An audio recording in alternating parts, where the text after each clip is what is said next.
Madame, Messieurs, merci de nous retrouver pour ce nouveau numéro de votre émission Un homme, un concept. Comme je vous ai toujours dit et je ne cesserai de le répéter, dans le cadre de cette émission, nous essayons d'aller au-delà du sensationnel. Nous analysons froidement, calmement, l'actualité politique dominante de l'heure ici en République démocratique du Congo. Et c'est ce qui va être fait ce soir dans le cadre de cette émission pour échanger avec moi sur cette actualité qui bouge, sur fond de changement que tout le monde a appelé de tout ce vœu et que pour certains, ça semble déjà se concrétiser ici en République démocratique du Congo.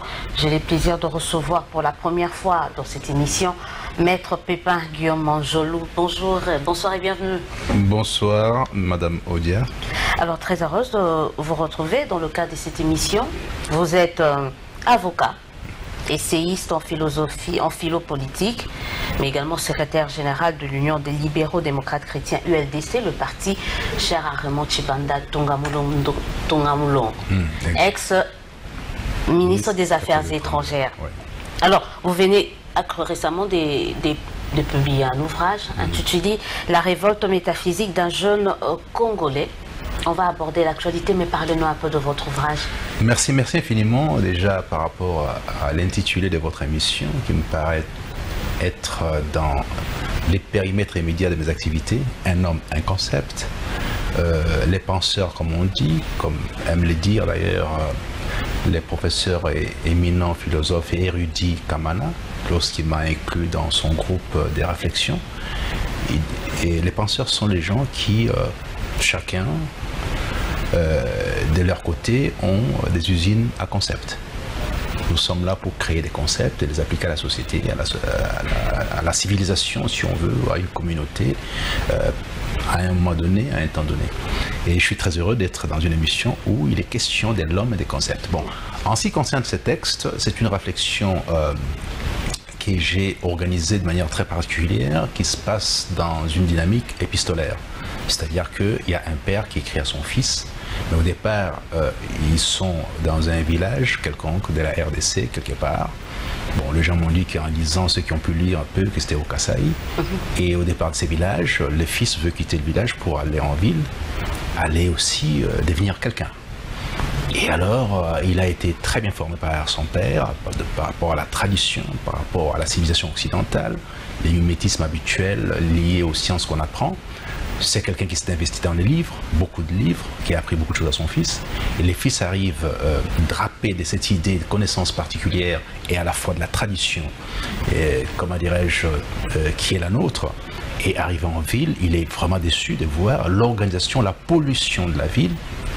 Et là, il déroule un réquisitoire terrible pour parler de la ville. Et alors là, il y a un certain nombre de concepts qui sont comme ça, égrenés les uns après les autres. Il parle des Philistins, il parle du contournement providentiel, il parle des chiens errants, ce qui est grave. C'est-à-dire que c'est dramatique même quand il arrive à dire ça. C'est-à-dire les chiens errants, c'est notamment les gens qui aboient à la télévision matin, midi et soir pour les besoins de la cause, pour se faire voir, se faire montrer. Il dit qu'il y en a partout. Il y en a en politique, dans tous les camps. Pas seulement à gauche ou à droite, opposition-majorité. D'ailleurs, il conteste le fait qu'il y ait une majorité et une opposition. Il parle de la confiscation et d'un côté et de la contestation. C'est-à-dire qu'il y a qui confisquent les pouvoirs, qui les tiennent entre les mains, qui veulent les gérer pour leurs intérêts personnels. Il y a qui contestent, mais la contestation dure les temps d'accéder aussi à ces possibilités, à ces facilités pour gérer. Voilà un peu l'idée du livre. Et il y a déjà quelques personnes, notamment les metteurs en scène Ouedou, qui sollicitent de mettre ça déjà dans une pièce de théâtre. Donc voilà un peu l'idée de ces livres-là. Bon, et je vais le présenter très bientôt. La demande est forte, puisque j'en ai parlé depuis 2017, 2018, mais finalement il est sorti sous la direction du professeur Kamana. Et c'est un livre déjà qui est mis au programme de certaines universités, avant même qu'il ne soit sorti, parce que c'est Kamana lui-même qui gère ça, de sorte à ce que les jeunes gens apprennent non seulement à réfléchir, mais à faire cette fameuse révolte métaphysique qui consiste en ceci, et je m'arrête là, à réfléchir par soi sur les fondements du triptyque raison, vertu, bonheur. Est-ce que ma réflexion est liée à mon tempérament, mon émotion ou à la raison? Si c'est à la raison, c'est bon. Suis-je suffisamment vertueux pour porter cette raison? Oui. Enfin, si ces deux éléments sont liés, il y a beaucoup de chances qu'on produise le bonheur de la population. C'est ça l'idée du livre. J'ai eu le temps de parcourir très rapidement, surtout la préface de cet ouvrage. Pourquoi j'ai l'impression que ça me renvoie à vous? C'est votre histoire? Il y a des similitudes avec votre histoire, votre parcours, votre façon de penser également? Bon, mon histoire, non, pas du tout. Mon histoire, pas du tout. C'est une réflexion, en fait, c'est un essai. C'est un essai, même si ici, j'ai fait une démarche différente. C'est-à-dire que j'ai incorporé toutes les références dans les textes. J'en ai pas parlé au niveau de la biblio, je me suis limité à pouvoir les incorporer dans les textes, donc je suis tombé d'accord avec M. Kamana par rapport à ça, mais simplement je n'ai pas grandi au village, je ne suis pas né au village, j'ai eu une... Mais au niveau de la réflexion de ce oui, jeune-là... Non, tout à fait, la réflexion... Est-ce qu'il n'y a pas un peu de manjolo dans ces jeunes Congolais qui est un peu C'est tout à fait du manjolo, oui, c'est tout à fait du manjolo, je maintiens ma position sur la rectitude, la gestion de la cité avec une rectitude permanente. Je suis des droites, hein, je suis néoconservateur, comme on dit, les nouveaux conservateurs, avec cet esprit de toujours regarder la tradition qui est la nôtre, aller chercher dans les scories de l'histoire ce que nous avons été, ce qui a été bien pour nous et comment elle est portée à la lumière. Je suis pour la révolution conservatrice. C'est très complexe, c'est un oxymore assez difficile à expliquer, mais malheureusement chez nous on ne lit pas, on ne suit pas ces genre de choses. Donc ces idées sont miennes, ça représente ma réflexion profonde, mais j'ai tenté de pouvoir alléger ça pour permettre au lecteur d'accéder finalement à une écriture plutôt flottante, plutôt un peu plus souple, même s'il y a beaucoup de concepts, un peu plus souple, dans la mesure où c'est épistolaire. C'est-à-dire que chaque fois que les pères écrivent, les fils répondent. Donc on a besoin de savoir quelle est la réponse du fils par rapport au père, vice-versa. Et c'est très intéressant à ce niveau-là. J'ai pensé faire ça. D'ailleurs, c'est un livre précurseur, puisqu'après, il y a un autre livre que je suis en train de préparer déjà pour la suite, et qui s'appelle « Les épîtres intempestives » adressé à la jeunesse congolaise. Et bon, je ne sais pas si ça va garder le même titre, mais je pense que ça peut être modifié. C'est là aussi, dans chaque domaine précis, notamment la congolité. Quid de la congolité? C'est quoi exactement? C'est quoi être congolais? Jusqu'aujourd'hui, vous et moi, surtout vous, parce que moi j'ai travaillé dessus, vous ne savez pas pourquoi vous êtes exactement congolaise. On vous dira, est-ce que 1885 périmètre, ça suffit pas, ça ne veut rien dire ça. Mais il faut aller de manière substantielle sur la métaphysique de la congolité, ce que je vais devoir apporter dans les textes suivants. Donc, je suis dans ce travail-là qui est un peu, comment dirais-je, je suis en train de pouvoir copier quelque part ou faire le mimétisme des Cicéron. C'est-à-dire, je travaille en droit, en politique et en philosophie, de sorte à ce que les générations futures, parce que tout ce que vous voyez ici aujourd'hui, les ministres, les chefs d'État, toutes ces choses-là, tout ça, les puissants financiers vont disparaître. Il ne restera que ces outils-là. D'ici 50 ans, 100 ans, on parlera toujours de ça, mais ces gens-là seront portés, disparus. Coïncidence ou hasard, le livre est publié il y a 2 mois, vous me le disiez, et ça aborde un certain nombre de sujets qui est en phase avec l'actualité dominante de l'heure. Ici, notamment, quand on lit la préface, on parle le changement est revenu assez souvent dans ce ouvrage. Vous pensez que, en tant qu'essayiste, en tant que philosophe, en tant qu'acteur politique, nous sommes dans le bon, le changement est amorcé? Nous espérons être dans le bon changement, mais encore faut-il qu'un certain nombre de paramètres soient réunis. Il ne suffit pas de pouvoir faire les déclamations du changement, mais il faut en même temps réunir les outils ou les principes, les éléments qui composent, qui structurent ces changements. Quels sont ces outils-là aujourd'hui? Parce qu'aujourd'hui, on se dit, oui, il y a un nouveau président qui vient d'être investi, qui est élu, et ça y est, le changement est là. Non, ce n'est pas ça du tout. Ce n'est pas ça du tout.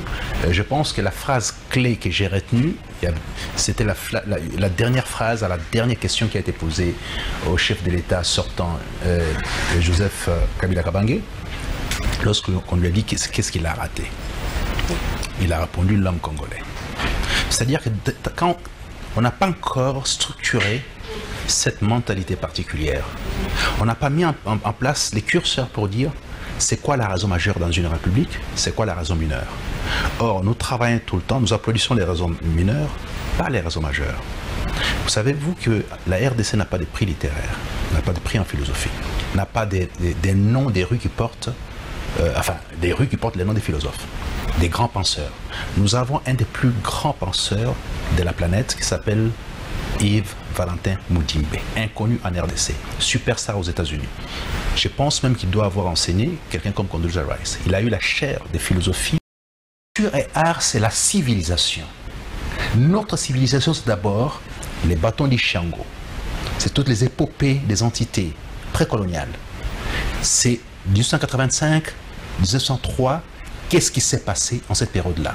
C'est 13 millions de personnes décimées par Léopold II. C'est ça notre culture. Et comment on met ça en exergue? Comment on en parle? Comment on instruit? Comment on fait rentrer ça dans les écoles? Les ministères de la culture en RDC doivent être les premiers ministères, donc ils doivent être au minimum juste après les affaires étrangères, en tant que vice-primature ou ministère d'État. Quelqu'un en parlait d'ailleurs en disant qu'à l'époque du feu Étienne Tshisekedi, il avait élevé ce ministère-là au rang de 10 premiers ministères, la culture, je ne sais pas, en 82, en 92. C'était, bon, moi, je n'ai pas connu cette période-là, malheureusement, j'étais en Occident, mais je pars du principe que si on n'a pas compris ça, on n'a rien compris. Il ne s'agit pas de pouvoir honorer un ministre quelconque parce qu'il gère les mines ou je ne sais pas quoi, tout ça. Ça, c'est du folklore, ça passe. L'éternité se trouve dans la culture, dans la civilisation. La civilisation, en ce qui concerne l'organisation étatique, c'est d'abord les ministères de la culture. C'est quoi être congolais? On n'a pas encore défini la congolité au sens profond du terme. Je suis en train de tenter, je l'ai expliqué dans ma nation, je tente maintenant d'organiser cette explication pour présenter c'est quoi la congolité, au sens substantiel, métaphysique, philosophique et tout ça, et même cosmogonique. Mais encore faut-il qu'il y ait un grand ministère par rapport à ça. C'était le ministère des musiciens. J'entends ici et là les gens se prévaloir, donc je prends le ministère de la culture parce que je connais les musiciens, parce que j'ai produit les musiciens. Ça, c'est pas ça. On réduit ce ministère à ça et c'est ça qui... Non. Au fait, madame... À la musique, au théâtre et quelques théâtres d'ailleurs. C'est la grande erreur et la grande faute de la République depuis très longtemps, depuis 1960. Une civilisation, c'est d'abord l'art majeur. L'art majeur, c'est la pensée. La pensée et les outils des pensées qui ont structuré, les outils plutôt structurants d'une société. C'est notamment les bâtons d'Ishango, c'est notamment les génocides qui cristallisent notre existence en tant qu'État. Nous étions des entités éparses. Moi, je suis de l'espace Lunda, je n'avais rien à voir avec les Congos. Mais c'est suite à ces génocides que nous avons été mis ensemble, que la communauté internationale qui avait érigé la RDC comme étant un marché international l'a modifié en lui conférant les statuts d'État et pleinement ces statuts-là. Donc, ce sont des choses qui doivent être mises en exergue, enseignées dans les universités, depuis la maternelle. Un enfant qui naît congolais, si vous voulez qu'il soit patriote, il faut qu'il sache que s'il a hérité de cette terre-là, c'est parce que ses ancêtres ont eu les mains coupées. Et par conséquent, il aura difficile à aller négocier aussi facilement, à aller trahir ou à aller solliciter l'aide à l'extérieur. Mais quand vous ne lui avez pas appris ça, regardez le comportement des politiques. Dès qu'il y a un problème, ils courent dans les ambassades. Notamment l'ambassade belge, l'ambassade française, alors que ce sont des gens qui, au départ, sont à la base des nos misères. Mais peut-être c'est lié à notre culture ici, puisqu'on en parle, ce paternalisme-là, c'est lié à nous. Mais on sait qu'à chaque fois qu'il y a un problème, on court chez papa. Et on court chez quelqu'un qu'on reconnaît comme étant supérieur à nous. Exactement, madame, vous l'avez dit. Et c'est là la grande faillite. C'est que Étienne de la Boétie appelle la servitude volontaire.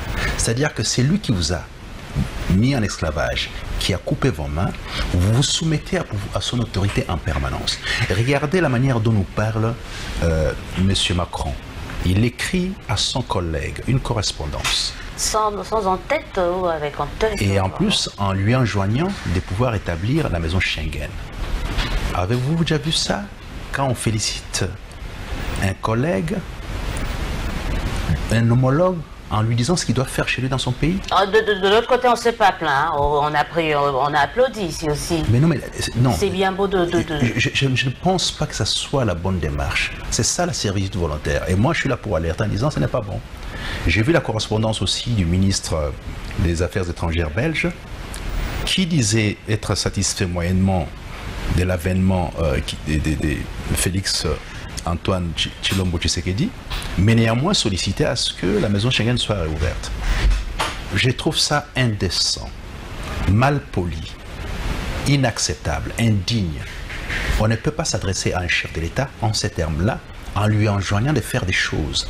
Parce que nous-mêmes avons accepté.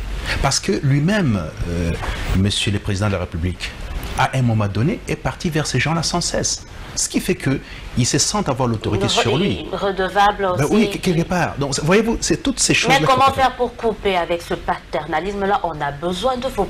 faisons preuve aussi d'humilité. On n'a pas assez de moyens. Il y a beaucoup à faire. Non. On dépend tellement de ces gens-là qui sont beaucoup plus avancés. Je suis désolé. On doit faire profil bas quand même, comme le fait l'actuel président. Non, non, non. Je suis désolé, ce n'est pas la bonne démarche. La bonne démarche, c'est d'abord l'organisation interne. Luzo Lobambi nous dit il y a un pillage systématique des ressources internes, des 15 à 20 milliards de dollars qui disparaissent. Si on met de l'ordre, on aura ces 15 à 20 milliards de dollars, ce qui va monter notre budget à 25, 30, 40 milliards dans un premier temps. Si on pense dans ce genre qu'on investit, une grosse partie est investie dans l'enseignement, dans la formation, dans la transformation, dans la recherche scientifique, notamment les centres de recherche fondamentale et appliquée, nous passons à autre chose, simplement. Il y a ce qu'on appelle la réforme plutôt qualitative. Nous ne l'avons jamais faite en RDC. La réforme qualitative. Les Coréens l'ont fait, les Chinois l'ont fait, les Brésiliens l'ont fait, les Canadiens l'ont fait, les Australiens l'ont fait. En quoi consiste cette réforme qualitative? D'abord, il faut choisir les meilleurs enfants de la République, leur confier, c'est-à-dire les former pour pouvoir travailler notamment sur la récolte des taxes qui sont nécessaires à la République, qu'on réforme notre TVA. La première source des revenus, c'est la TVA. Je vous donne un exemple simple. Kinshasa consomme par jour plus ou moins de 2, même à 5 millions de bouteilles de bière par jour. Si vous prélevez de manière juste, équitable et ordonnée par bouteille de bière, ne fût-ce que 100 francs, vous irriguez ça vers les trésors publics, c'est 1 milliard à la fin de l'année. On ne l'a jamais fait. Regardez les constats sur les marchés, tous les marchés de Kinshasa. Combien d'argent rentre? Kinshasa ne peut pas être croulé tout sous la saleté. Comme on a le grand marché, le marché central, c'est 60 000 vendeurs. Et la taxe, je crois, c'est 500 francs. Alors faites les nombres par rapport à l'année. On a cotisé pour le passage à l'aéroport, c'est 50 $, plus 5 ou plus 10 et tout ça. Bon, bref, ça fait des années que ça dure. Où part exactement cet argent?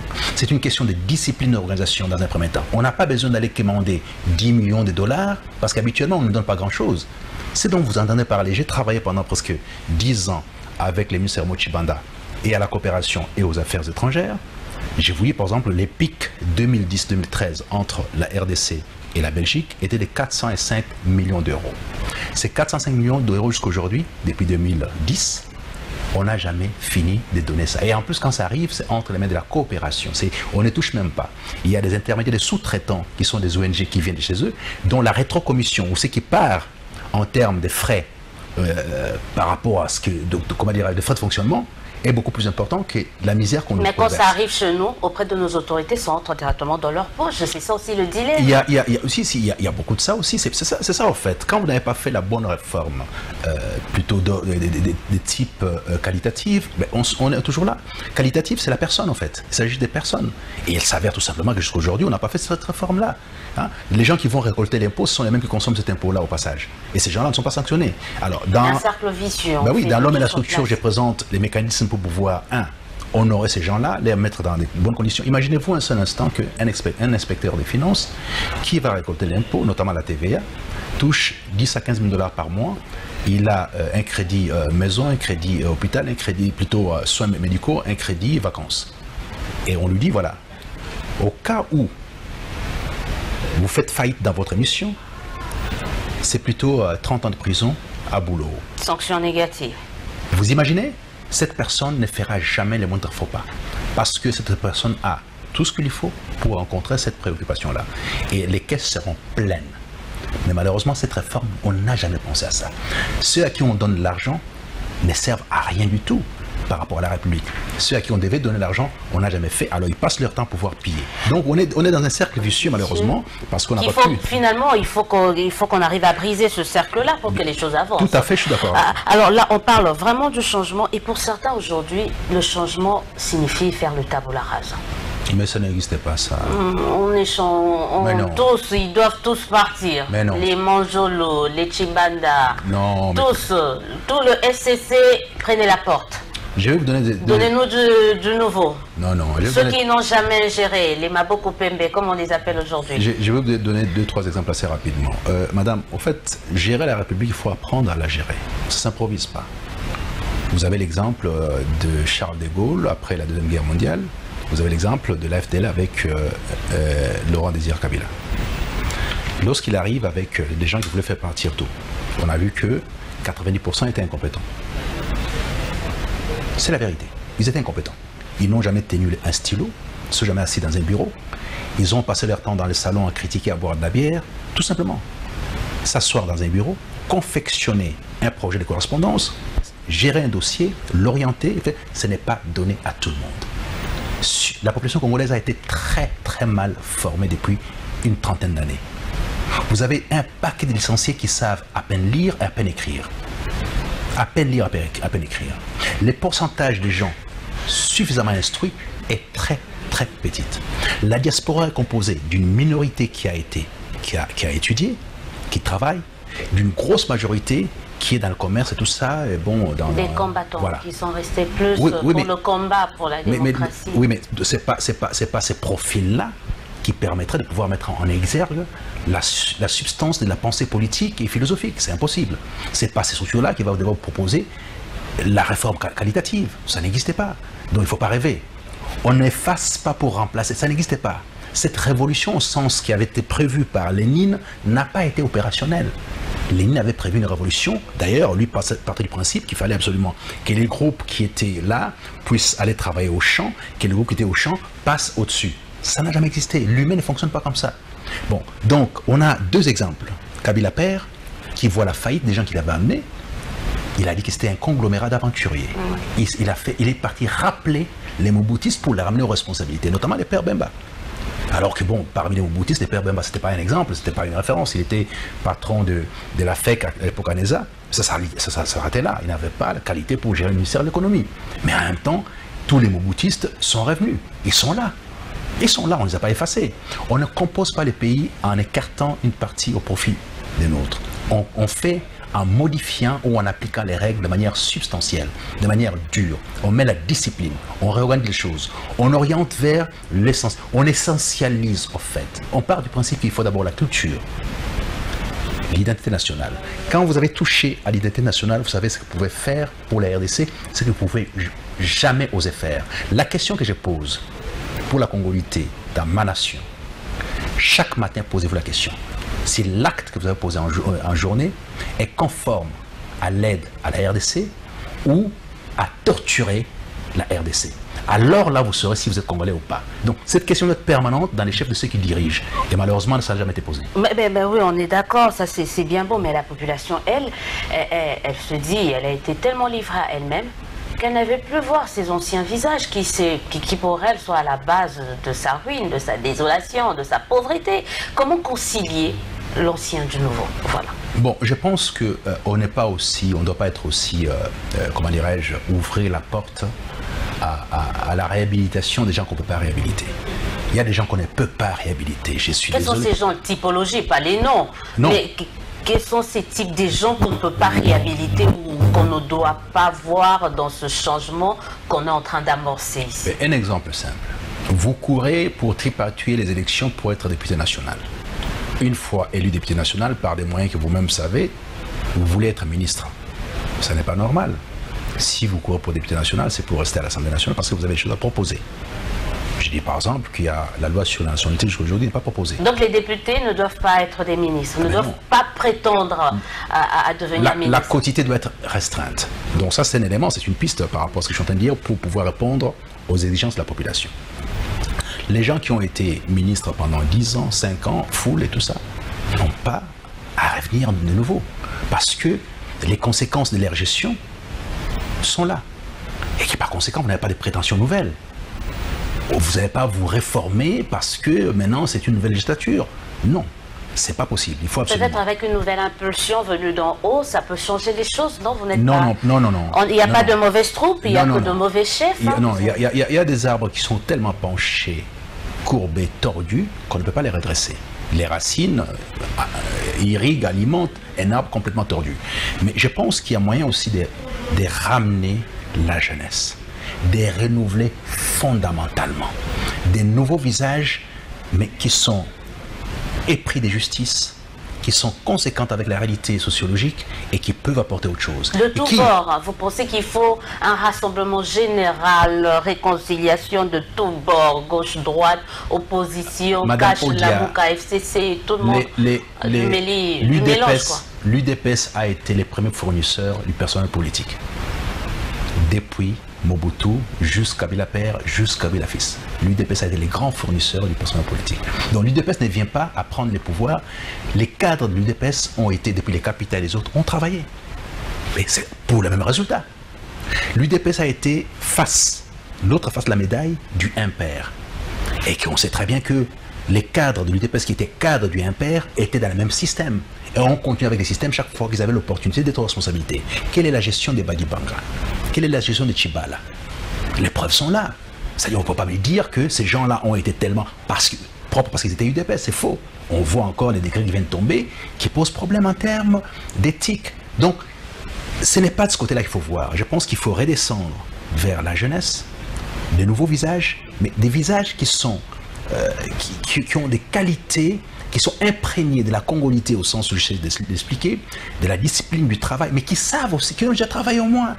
Quelqu'un qui n'a jamais été chargé d'études dans un ministère, jamais été conseiller dans un ministère, jamais été même dans la moindre administration, du simple fait qu'il a manifesté dans la rue pendant 20 ans, vous lui conférez un ministère. On n'apprend pas au sommet de l'État. On n'apprend pas. C'est un fiasco total.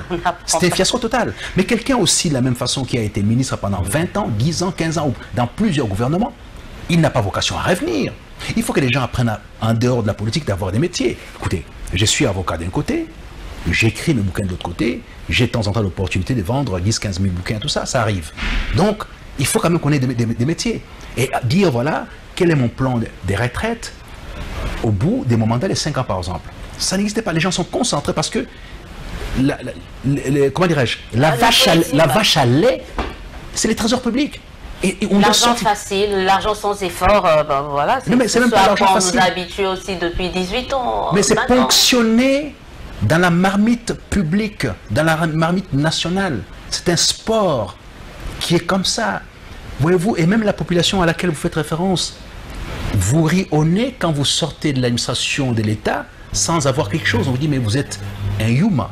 Voyez-vous, donc la culture a été obsolescente à ce niveau-là. Malheureusement, on doit changer. Et fondamentalement changer. Alors, ces changements dont on parle, c'est à ces prix-là. Des nouveaux visages, mais des gens qui ont quand même une technicité du travail. Pas des gens qui viennent apprendre c'est quoi une note verbale, ça fonctionne comment et tout ça, alors qu'il est déjà ministre. Ça ne peut pas se faire. C'est quoi une note synthèse? Comment est-ce qu'on se tient devant un micro? Quels sont les propos qu'on peut tenir en public? Quand on fait un discours, qu'est-ce qu'on peut tenir? C'est quoi un discours public? C'est quoi un discours privé? C'est quoi l'oralité? C'est quoi l'écrit? Toutes ces choses-là, on les apprend sur les temps. J'avais beaucoup de prétentions. Mais j'ai revu mes prétentions lorsque j'ai fait 10 ans quasiment avec les ministres Raymond Tshibanda. J'ai appris l'administration, la gestion, toutes ces choses-là pendant 10 ans. Aujourd'hui, j'estime que j'ai les profils pour pouvoir répondre à l'exigence des ministères. Mais je n'aurais pas pu avoir ces prétentions-là il y a 10 ans. Bon, j'allais faire énormément de Une petite déception quand même au niveau de cette jeunesse, surtout ici à Kinshasa. La plupart d'entre vous, voilà, n'ont pas réussi à obtenir un siège au niveau de la députation nationale. C'est à se demander pourquoi. Et pourtant, on vous a vu vous déployer. Vous étiez plutôt bon, convaincant. Voilà, mais au final, la plupart d'entre vous, surtout pour le FCC, la plupart des jeunes de communicateurs n'ont pas été élus. Vous payez le prix de...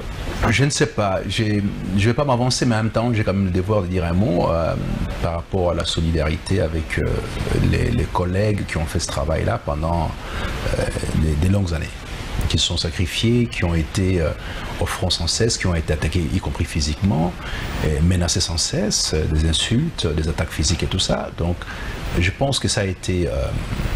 c'est pas bien, c'était injuste vis-à-vis d'eux. Bon, moi, je ne me classe pas parmi les jeunes, je ne suis pas jeune, moi je suis vieux, donc c'est pas parce que je n'ai pas occupé des fonctions importantes que ça me ramène à la jeunesse, non. Je suis en train d'aller vers l'âge de plus en plus des vieux plutôt que redescendre vers les bas. Mais simplement, je suis en contact avec une génération qui aujourd'hui est très remontée. J'ai vu sur votre plateau, celui qui est passé dernièrement, Adam Chalot, pour ne pas parler de lui, c'est un garçon qui a énormément de talent. Et c'est un garçon tout à fait sympathique, très solidaire et qui ne méritait pas ça. Bon, on a privilégié des choses qu'on ne devait pas privilégier. Ce sont les mêmes stratèges, supposés stratèges, et qui, chaque fois, arrivent au résultat tout à fait inacceptable. Alors, quel est l'intérêt? Qu'y a-t-il d'honneur à pouvoir faire des choses qui ne marchaient pas et les répéter sans cesse? Ça, c'est quelque chose que je suis en train de mettre dans un nouveau texte et tout ça. Je pose cette question-là, qui est flottante et en même temps qui a son importance, qui représente, pour moi, je dirais, presque 1 kilo d'or. Quel est l'intérêt à pouvoir faire les choses qui ne marchaient pas? Et surtout avec les mêmes personnes. Et à sanctionner positivement les mêmes personnes. Pourquoi est-ce qu'on peut avoir les prétentions, après cette gestion calamiteuse, qu'on arrive en 3e position, alors qu'on a les leviers de la République, les outils et tout ça? On a fait des erreurs magistrales. Comment voulez-vous confier au gouverneur la gestion d'une campagne électorale d'un candidat de votre formation, alors que ces gens-là sont vilipendés, honnis par la population? Donc, vous vous mettez à dos la population par rapport à ça, en leur conférant cette autorité-là. Comment voulez-vous envoyer à la base les gens qui, manifestement, n'ont jamais rien fait à la base? Comment voulez-vous faire sortir la jeunesse qui, elle-même, a la lecture exacte de l'actualité, vous la mettez de côté pour faire profiter aux vieux et tout ça? Comment voulez-vous que vous avez été ministre de la République et que vous devez militer pour votre candidat à la présidence de la République, vous ne citez même pas son nom lorsque vous êtes en campagne? Donc il y a énormément de faillites. Alors, quelles sont ces stratégies-là? Il faut qu'on se pose des questions. Ça veut dire quoi? Comment voulez-vous que l'argent qui, du fait du chef de l'État, a été versé pour faire cet exercice, cette campagne électorale, ne sort pas? Et que finalement, les gens se trouvent avec un 10 000, un 5 000, un 1000 ou rien du tout dans les provinces reculées, notamment dans l'espace très hostile, comme les Kasaï, tout ça. Donc, ce sont des questions qui sont tout à fait légitimes, auxquelles il faut répondre, même si ce n'est pas nécessaire. Et surtout dans la composition du prochain gouvernement, le FCC doit tenir compte de tout cela. Une dernière question, avant de terminer, vraiment la toute dernière, ma régie est en train de me dire que je dois vraiment terminer. Les erreurs de Kabila que doit éviter Félix Tshisekedi? Je pense que, bon, pour l'instant, Félix Tshisekedi, par rapport à notre constitution, son pouvoir n'est pas total. Je pense que la question doit être plutôt posée à Joseph Kabila, qui est le patron du FCC, qui est le patron de la majorité. Parce que c'est lui qui va continuer à gérer la République avec sa majorité, telle que provisoirement établi au niveau de l'Assemblée nationale, qui va donner la photographie du gouvernement. Donc, il voit lui-même que ses propres phrases, je n'ai pas 15 personnes, les vieux ont raté, les stratèges n'ont pas été à la hauteur. Et maintenant, vous avez l'occasion de pouvoir corriger les choses. Il a l'occasion, lui, en tant que chef de la majorité parlementaire, de corriger les choses. Bon, il y a une harmonie qui se passe avec, puisque ce ne sera pas une cohabitation, c'est une sorte de coalition avec Félix-Antoine Tshilombo Tshisekedi.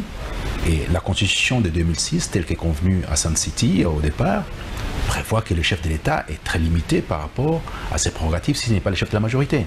Donc, la question n'est pas à poser à l'actuel président, elle est à poser à l'ancien président qui est sénateur à vie, à lui de savoir maintenant comment il peut se délier de toutes ces chaînes qui l'ont empêché de pouvoir avancer en faisant... Il y avait un mot très important de sa bouche qui était les renouvellements total. C'est l'occasion à lui de pouvoir proposer ces renouvellements total. Donc, quoi qu'on dise, Kabila reste encore dans la manœuvre. Ah, mais il est le chef de la majorité. C'est un peu normal. Merci beaucoup d'avoir été de notre ce soir. J'ai reçu pour vous Maître Pépin Guillaume Manjolou. Merci vraiment d'avoir répondu à cette invitation. Merci aux téléspectateurs. Vous étiez nombreux à nous suivre ici et ailleurs. Appelez-nous, écrivez-nous pour vos réactions et suggestions. On sera là pour vous. Vous suivrez cette émission sur Congo Web en clair et sur TNT, mais également sur notre page YouTube. Il y a Bisso Magazine UHC. Vous trouverez cette émission. Et vous pouvez également nous suivre sur tous les réseaux sociaux, sur Facebook, c'est Yabiso UHC. Sur notre compte Twitter, c'est Élisée Odia. Vous pouvez retrouver les extraits de cette